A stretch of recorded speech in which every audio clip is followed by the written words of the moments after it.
The Morning Drive podcast from Double T 97.3 is presented by Cantex Roofing and Construction. I'm Mike Hebert, owner of Cantex Roofing and Construction. Every day is game day, and we'll get it right when it comes to your roofing, construction, windows, and mirrors. Call Cantex Roofing and Construction today. Together, we are one serving you. With Chris Snead, who's in for Jamie this morning, and Jeff McGuire, I'm Chuck Heinz.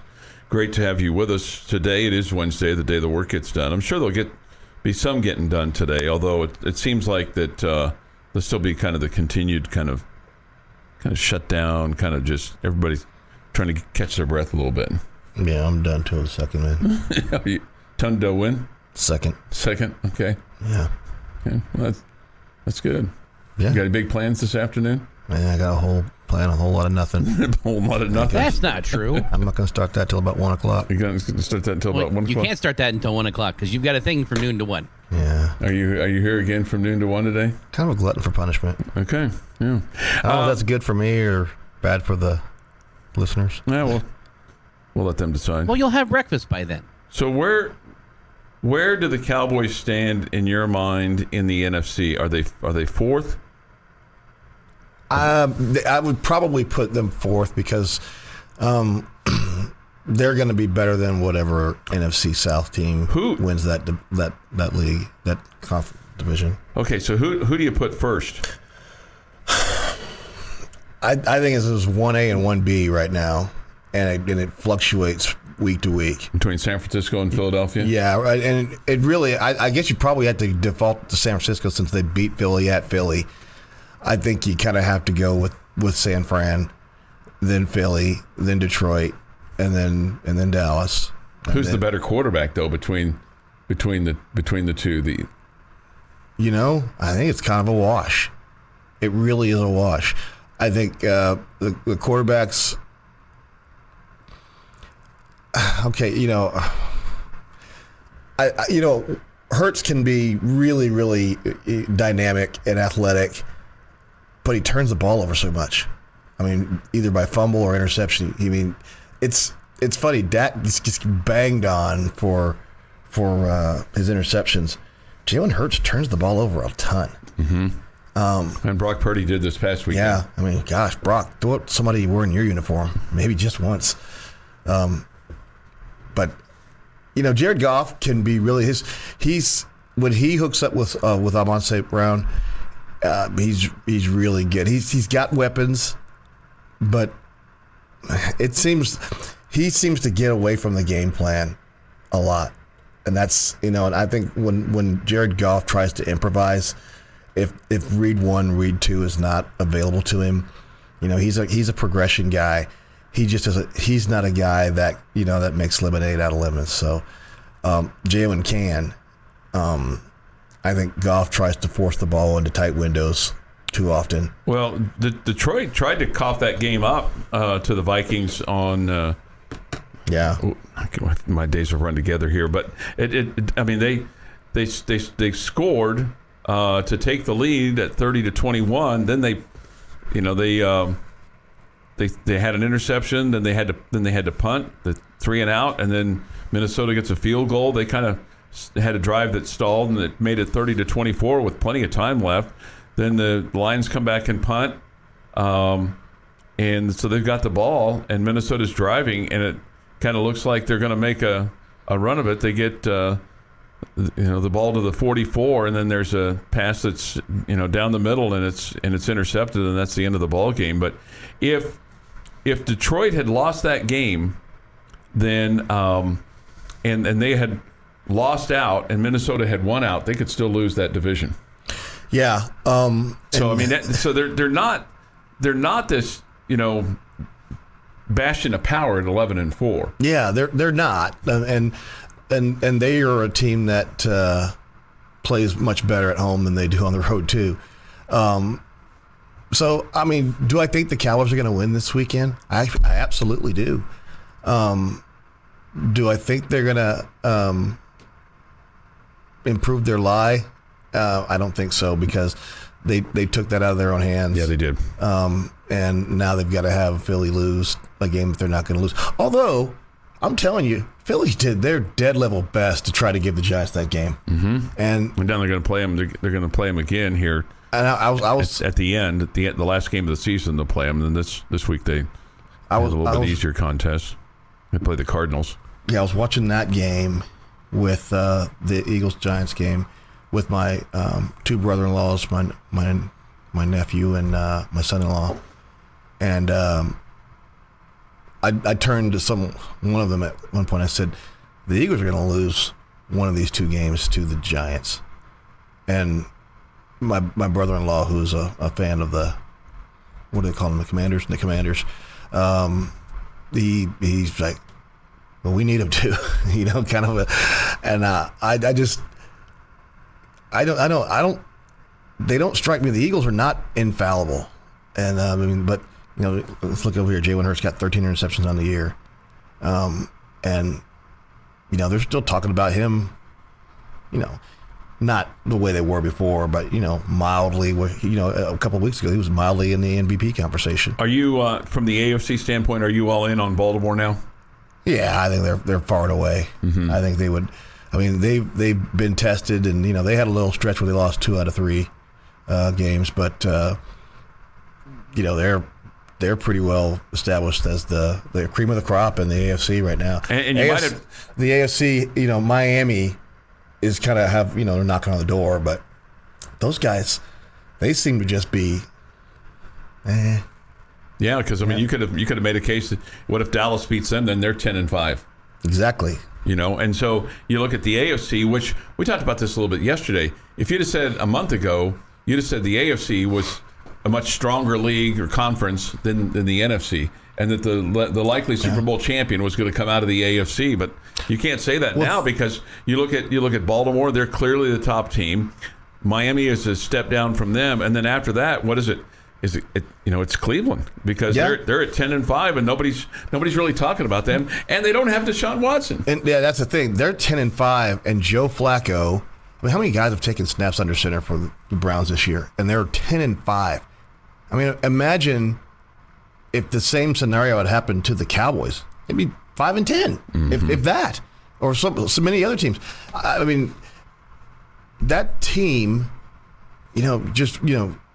love them or hate them. I mean, but it's a pretty well put together team. It's a pretty well coached team in Cleveland this year, and they just keep chugging along no matter who's taking snaps under center. Because, I mean, what is it? Flacco's a 4th different quarterback for them this year. Yeah, at least. Oof. Yeah. And they're getting it done. And they're getting it done. They're getting it done. And then meanwhile, the Jets are over there like, what do we got to do to have some of that luck, man? I mean, we got all these players, and they can't get out of their way. They can't find the rear end with either hand. Right.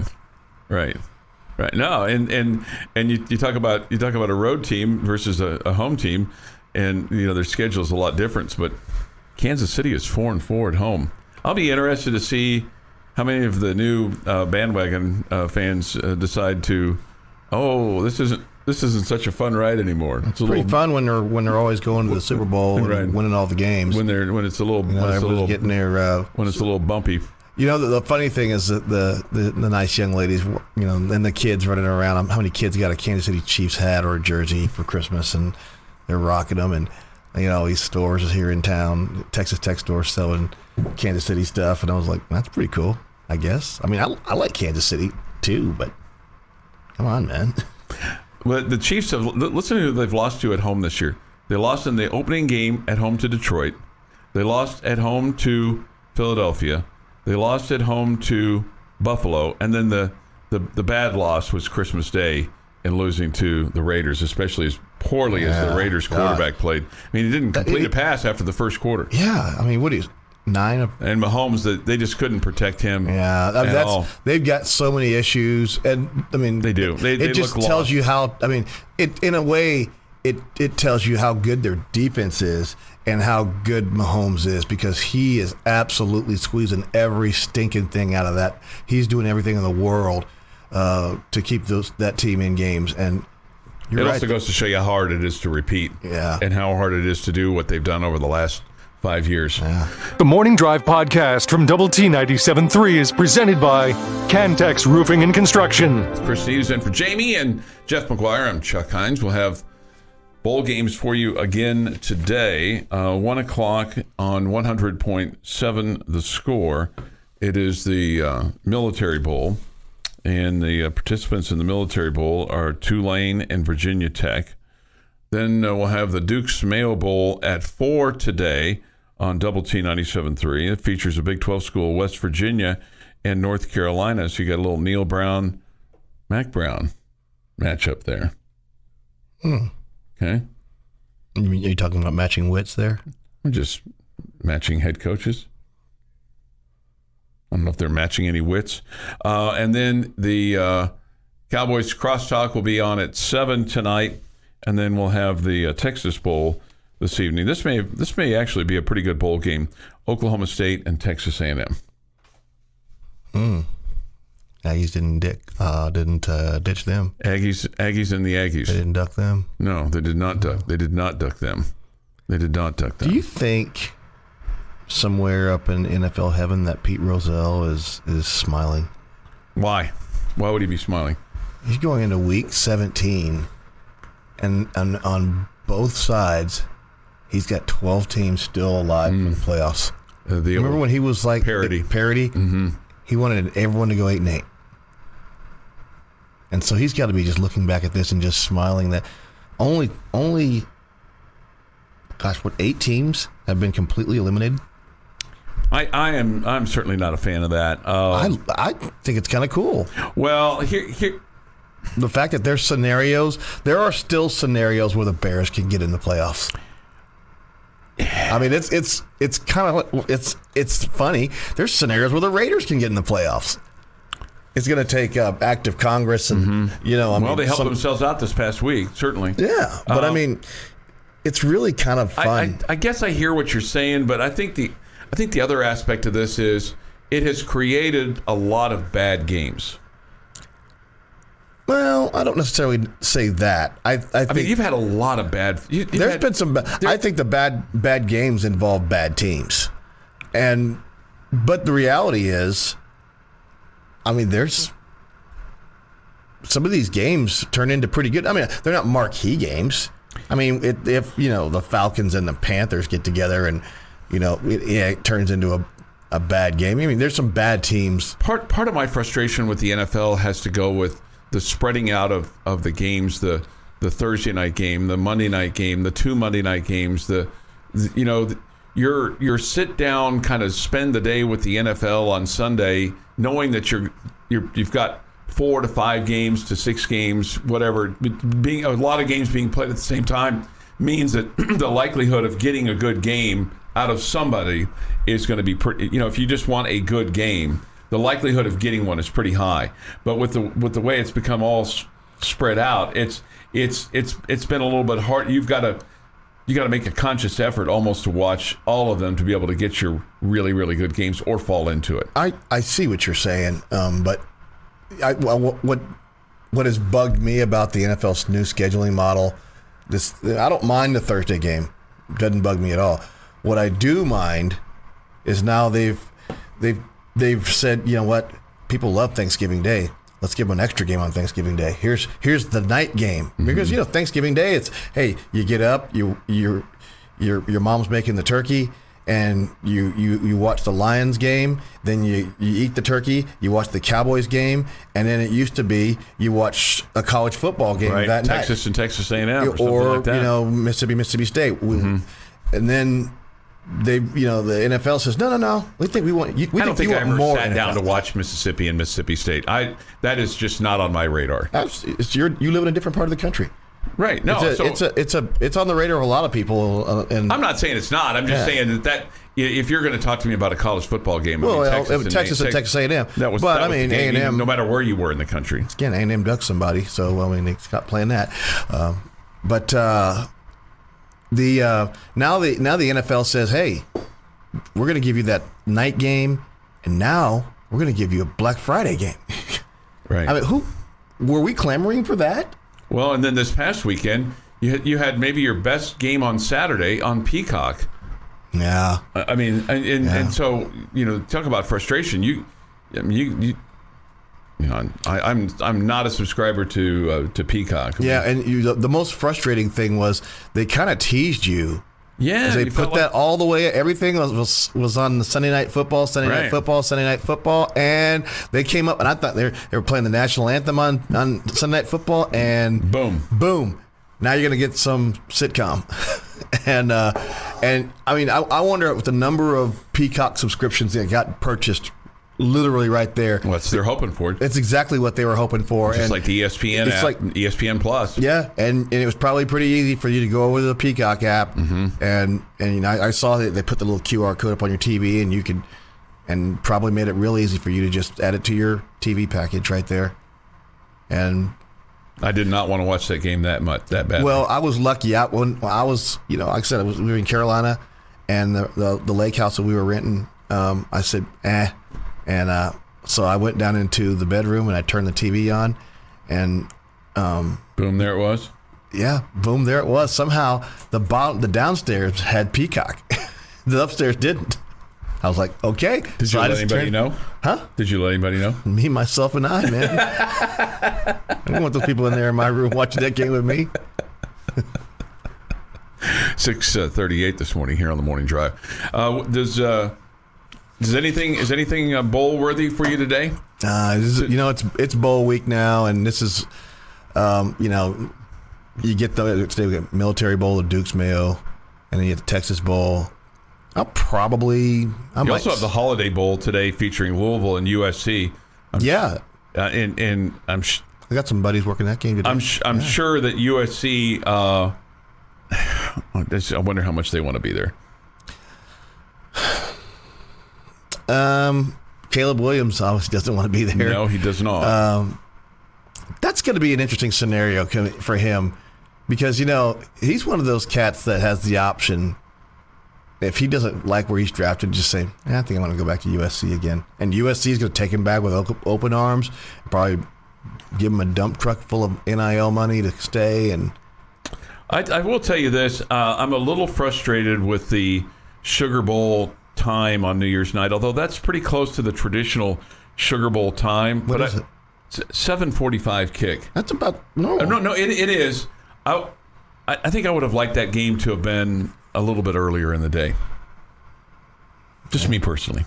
But that Sugar Bowl, that's pretty close to the Sugar Bowl traditional time. It really is. Yeah, it's traditionally like an 8 o'clock kick, and it was usually the Monday night crew that did that game. Your daily dose of sports and fun. This is the Morning Drive Podcast from Double T 97.3, presented by Cantex Roofing and Construction. All right, let me clean up the mess on aisle 3 a little bit here. Yeah, you spilled the soup everywhere. No, in a way, yes, and in a way, no. Yeah, you did. Really in a way, yes, and in a way, no.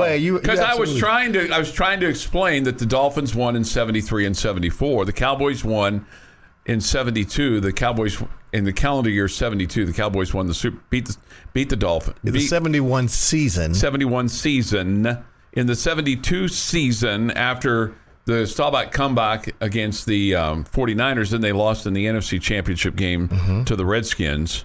On New Year's Eve, 1972, 26-3, the Redskins would then go on to play the Dolphins in the Super Bowl and lost. Yes, and that was the Gary Yepremian, throw for the awkward, the only touchdown the Redskins got, or we would have had our first Super Bowl shutout. And that was a Billy Kilmer quarterback team. That was the Over the Hill Gang with George Allen. Gosh. And Billy Kilmer had that single bar helmet because he had also punted in his career. So, and Tony Fritsch was the field goal kicker. Were you a fan of the single bar helmet? And Joe Theismann also did that too. I thought the single bar helmet was kind of cool, and being a kicker. I was always kind of. Did you have a single bar kicker? No, we couldn't. We couldn't have a single bar helmet, but I wanted to have. So I had to get my. You had to go buy your own face mask back then. No, wait. I didn't want the face mask they put on there for me, so I went and talked my dad into buying me a face mask. I had it painted Dad was honest. He painted it the right color. for a face mask. But it wasn't a single bar. Couldn't have a single bar. Okay. But I got one with the least amount of Hey, bars let me shift gears because I've had this question. You never answered the question. Which one? Do you like the single bar? I said yes. Oh, okay. Yeah. You actually didn't say that. Okay. You may have thought it really loud. You didn't say it. I think I didn't. Let me just say this. I didn't have a problem with it. I wouldn't. Only because there were just a couple of guys that did that. Kilmer did it. Mm-hmm. I think Joe Theismann did it. There were a few guys that did it. Remember this about Theismann, and I always liked Joe Theismann. I liked him as a commentator. Joe Theismann? Right. His name was Joe Theismann at Notre Dame, and he changed his name to rhyme with Heisman because he thought he would have a chance to. It did not work for him. It did not work out for him. But he did win a Super Bowl, and probably should have won another one. But and then broke his leg in half thanks to Lawrence Taylor on Monday Night Football, which is as gruesome injury as you'll ever see. All right, so let me ask you. This is I'm going to speak generically here, okay, on two different things, but I do have a question for you when it comes to officiating. Mm-hmm. And somebody off the Sports Yates Flooring Center chat line says this: Snead getting custom equipment since high school sounds right. I always think of the same thing. It's like, of course you did. Of course you painted your custom equipment. I just went down to the. Of course you painted your face mask. Went down. Nobody else. I'm going to date myself. Painted. I went down to the Athletic Attic. Mm-hmm. It's no longer a business, and bought me a bike face mask that didn't have as many bars as all the other ones. Point was more that you had it painted so you could stand out and be a little bit different than everybody else. No, I had it painted to match the rest of the team's black face masks. Okay, well, it kind of sounded like you had. Good gosh, like Friday. Everyone had the same. I would have stood out if I had had the gray face mask like everybody else. They're all wearing black. I'm sorry. So I would have stood out. So I had my dad paint it to be black. You've kind of put yourself in this corner over the years. I didn't put myself in that corner. You kind of have put yourself in that corner over the years. I did not put myself in any corner. Yeah, you kind of have. No, I haven't. Nobody puts Snead. All right, here's my question for you, and this is completely no. He went third person there, didn't he? He did. He went third person there. I went dirty dancing. He went dirty dancing on. Okay. Go ahead. I hate even asking this. We should be. Give me your officiating question. Well, I've got two. Okay. Two. And I'm not saying just ask your question. You are trying to divert me from something. So just ask your question the way you want to ask it. I'm not trying to divert you from. I'm not trying to divert you from anything. You're trying to say this in the least disparaging way about officials. No. Man, see, you already got your dander up. No dander. Yeah, no dander. You're very defensive, and I haven't even done anything yet. Defensive. Let me ask you this, because in the game last night, and I'm not saying that they weren't wrong on calling the penalties. Mm-hmm. In the game last night, which there was 3 games last night, Chuck. Kansas and UNLV. Okay, I didn't watch very much of that. KU wins 49-36. Okay. 18 penalties called in that game. Okay. 18. That means 18 fouls occurred. Well, and there were like 15. I don't know how many at halftime, but it was like most of them were in the first half. My question is, do penalties become contagious sometimes? They can. And it's usually the players that they become contagious for the players. And so do they start to stand? Trust me when I say this. Do they start to stand out a little bit more, though? No, it's not. If you're asking, do officials go looking for those things? The answer is no. Trust me when I say this. The last thing an official wants to do on every play is pull out that little yellow hanky. Because UNLV was tagged. They were tagged 9 times, so there were 27 penalties in the ballgame last night. All right. Here's the thing. I have said this before on this show, to you, to him, to anyone that listens. Maybe we weren't listening when you said it. When you throw your flag, 4 things can happen for that official. 3 of them are bad. So the only good thing that can happen when you throw that flag is you get a correct call. And I'm not saying that they were wrong in calling the penalties. It's just my question was more, do they start to stand out more because you've called so many? No, that doesn't work like that. Okay. And it also doesn't work like, we've called too many on this team. We've got to stop throwing our flags on them. No, it doesn't work like that. If there were 27 flags in the game, there were most likely 27 fouls. What were the fouls? They were. Here's the thing. Well, the announcer she had it wrong because she said repeatedly that there were 6 or 7 personal foul calls. There were I think 4 in the game, but there were. I mean, again, a number of after the play calls that went. Dead ball fouls. Yeah, and there were a lot of holding calls. There were some odd calls. There were some odd penalties in the game. And again, I'm not saying they were called wrong because they weren't. It's just sometimes it just seemed like, okay, we're not that we're looking for a penalty. Okay, I'm not saying that at all. I'm just saying when you start calling, and it's just like, okay, then it becomes like just every play. It's like you're throwing the flag. Here is something that most people don't think about when it comes to bowl games. One, a lot of these players have been off, haven't played their last football game for close to a month. And you had guys playing new positions or playing a lot. You stumbled into that one. Yeah. The second thing is with the number of opt-outs and the number of transfers, portal transfers, you now have a lot of people playing that didn't play a lot significant time during the regular season. And 3, and this is the most important thing, you get a lot of guys who are playing their very last college football game and they don't give a blank. Or they're trying to do too much. They don't give a blank. They're saying, what are you going to do? What are you going to do? Me? Throw me out of my next game? Because they're not playing another one. You get a lot of personal fouls in bowl games because of that reason. And that is a fact. And for whatever reason, I think both sides were on short fuses last night.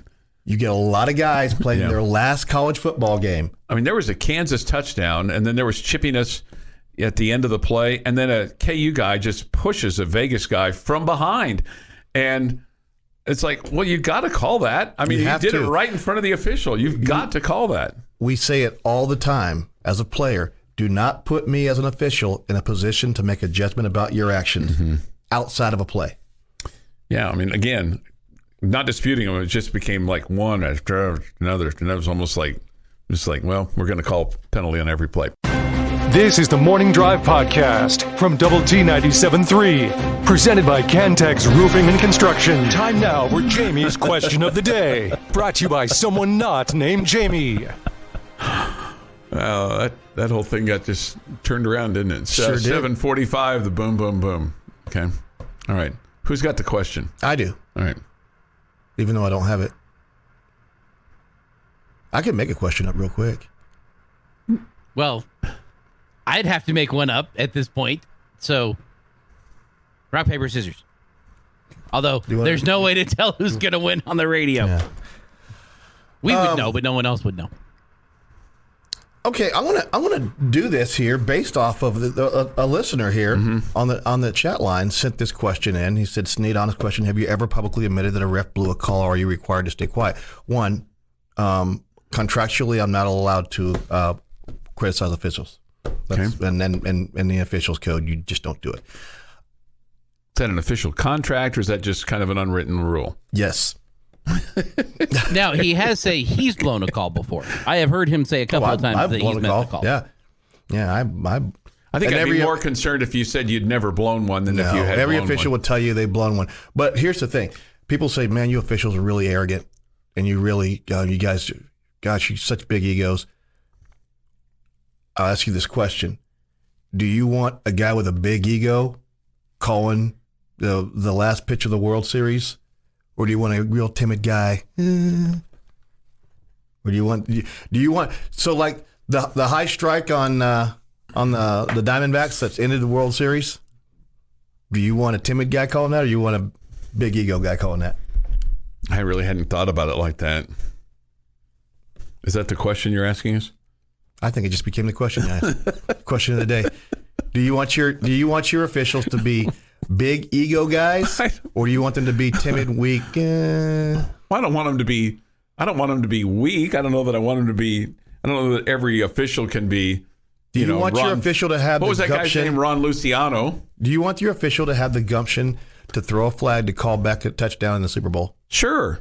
I don't know if that makes him have a big ego or not. I think that makes him have more of a strong commitment to doing the right thing.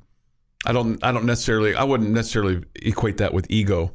I would more equate that with he truly doesn't know what the score is, or is truly indifferent. Is how I would view that. I don't know that ego plays into that. Maybe it does, Jeff. I want them to have the ego to get the call right and confident in their call. But when I think of an official having an ego problem, is when it's the personal thing between them and a player or them and a manager after the play is over, and after several more plays are over and we're still having that fight, I guess is the way to put it. That's when the ego becomes the problem. I've never had a problem with the guy behind the play going, ha ha! And he's got, doing karate moves back there. Sign me up. I'm in. It doesn't bother me at all. I feel like the concept that, and we've seen it in Major League Baseball. I don't know that I've seen it as much in the NFL or in college football, but I know we've seen it where we had a problem with this guy last year and it's still being held over from last year. I feel like that's more of a baseball thing than it is in football or basketball, but it's definitely a thing. I think we have more of a little man syndrome in Major League Baseball than we do in any of the other sports. I think the umpires have a tendency to take it out on players and managers more in Major League Baseball than in the NFL, college football, and I think there's some of that in college basketball just because of the nature of the sport being right there on, and maybe that's part of it with Major League Baseball too. It just seems like the umpires make it more about them in baseball than any other sport. That's an interesting. See, it's an interesting take because when you say they make it about them, I would tell you this, just from an officiating standpoint, very, very, very, very few officials want to make it about them.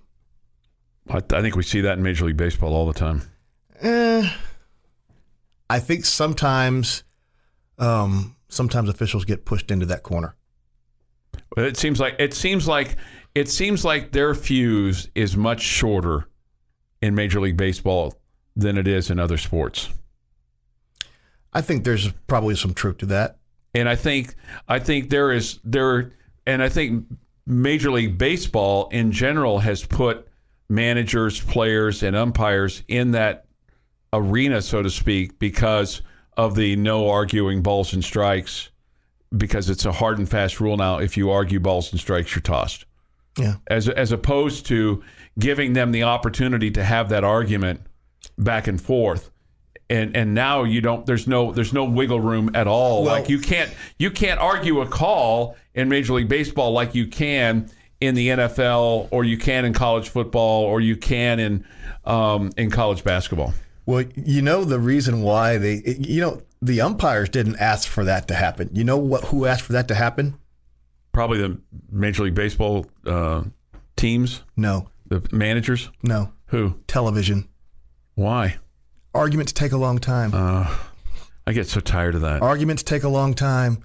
When you have guys going out and it takes away from the action.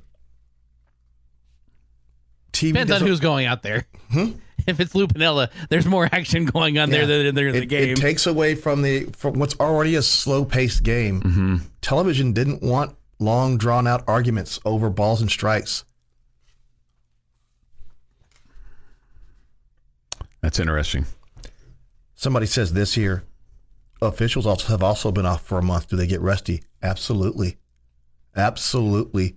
Any official worth his salt in postseason, from the time that they get off, if they haven't gone and worked a couple of teams' practices, then they've done themselves and the game a disservice. Hey, one last thought for you on this kind of officiating realm. I just want your opinion on this, yes or no. Do you think college basketball officials should be allowed to officiate back-to-back home games for the same team? I think that would probably cause some trouble. I know where you're going with that, but it probably. We've seen that a number of times with the Lady Raiders this year already. A couple of times where you've had the same official, the same officials back-to-back games. It might be a logistical thing, just based on where they are at the time and how the schedule lines up. Maybe so, but I would think that they could do a better job of that because there is some hangover. There has been some hangover from previous games. Your daily dose of sports and fun. This is the Morning Drive Podcast from Double T 97.3, presented by Cantex Roofing and Construction. Chris Snead is in for Jamie Lent and Jeff McGuire. I'm Chuck Heinz. You know, every time I hear that, I think about when we had your dad on. Yeah, that's awesome. And your dad's laughing about how you would sit in the corner with your peanut butter. That was something I did. I was also 4. Okay, I know, but it's not. I mean, I just spent the weekend with my 4-year-old granddaughter, and I could probably laugh at some of the things she did. Yeah. I guess I misspoke when I said football practice facilities. It's football office building whatever they're calling that thing now. It's going to be the Womble. It's going to be the Womble football building, whatever. It's not whatever. I mean, but I don't know the official name of it. I don't think it's been dubbed anything yet. I think it's the Womble football building, football facility. Anyway, the bottom line is it's going to be. They're tearing down the one that they built in what? Oh, man. 10 years ago. Roughly 10 years ago. 12 years ago? Yeah, it was about...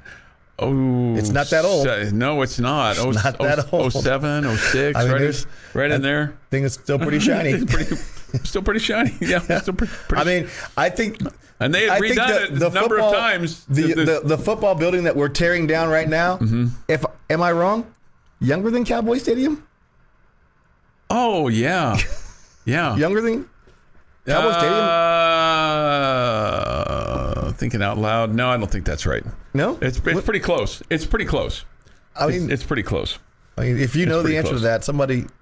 And you know, the fact that we're tearing down a building that potentially is younger than Cowboy Stadium to build a bigger, newer, shinier one? Right. That's good. That is good. That's a good thing. That's good. I mean, just think about this. They're really ballyhooing what they're doing in Lawrence to Memorial Stadium, in which now they have torn out the west side stands, okay? And they're tearing out the north end bowl, okay? And there is talk up there about not being able to play home games at KU this year because of construction. And they're talking about this transformation, okay, that they're spending, I don't know, let's just say it's $280 million. Let's just say it's 280, okay? And you're spending here $250 for your south end zone. Yeah. And we're talking about almost all of their stadium. Well, yeah. For $250, roughly. You know, now you talk about that and then you perspectivize it. I just invented a word right there. You change the perspective on that and think about what we've spent in baseball and what some other places are spending in baseball. Yeah, well. You know, now I know baseball's in line. It's going to get its time, and it's in line. But, boy, I tell you what, when you hear, you know, we spent $14 million and got ourselves a new clubhouse, which is spectacular. Got a tour of that last week. Oh, my gosh. I guess my point was that what you're investing in your south end zone, another school in your conference is investing in its stadium. Yeah. I mean, well, that's the point I was getting at. What we invested, you know, we invested $14 million in our clubhouse, and it's beautiful. But there's, you know, Oklahoma State just built an $80 million stadium. It's like, yeah. It's kind of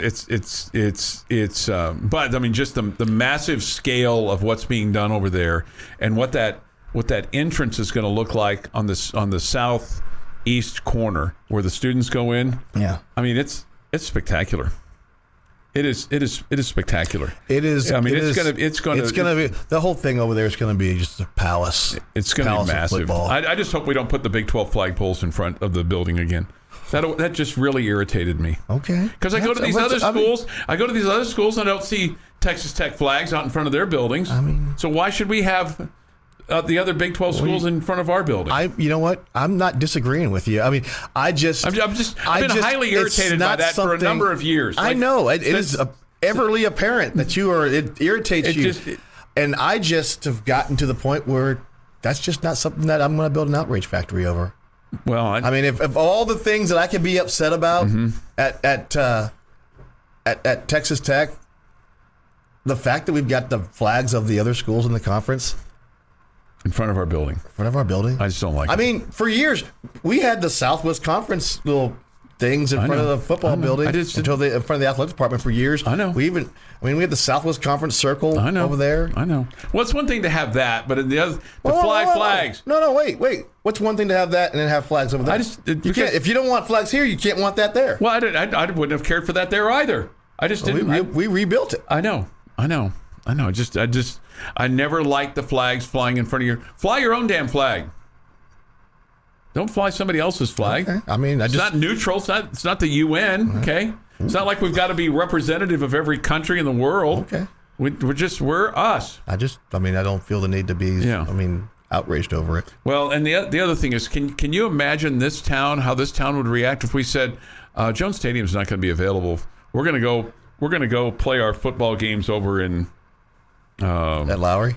Plains Capital Park? Something along those lines. It's kind of funny because remember last time Oklahoma State came here, the bus driver took them over to Plains Capital Park. Is that right? And they pulled up there, and I am as serious as a heart attack right now. They pulled up to Plains Capital Park. The bus driver, I guess, didn't realize that there's a bigger stadium down. Can you imagine? Were they staying at the hotel right by there or something? Oh man, that was funny. And they were actually late because they showed up to the wrong stadium. Oh my God, that's so maybe funny. 2 times ago that we're here. They were here. Paul says this, I like the Big 12 flags. Remember when you guys had the Big 12 schools above your head? What? We never had the Big 12 schools above our head. Up there? Yeah, no. I don't think that happened. No. I don't know. I'm not in charge of decoration of this. That banner above our heads has not changed since I've worked here. Yeah. Syntax Hank says this, life is wrong when KU ends up 9-4 and Tech is 7-6. Sad times on the plains. Good morning, gents. You know what? At the end of the day, I mean, if you look at the non-conference schedule for both, let's trade schedules and let's see how that goes. So, I mean, peel back the onion just a little bit on that. Yeah, and you'll see that there's a substantial difference. If we get to trade Oregon for Missouri State and Wyoming for whatever tomato can that they played, and there were 3 tomato cans. Yeah. This has been the Morning Drive Podcast, presented by Cantex Roofing and Construction. Check out our library of Double T 97.3 podcasts at doublet97.3.com.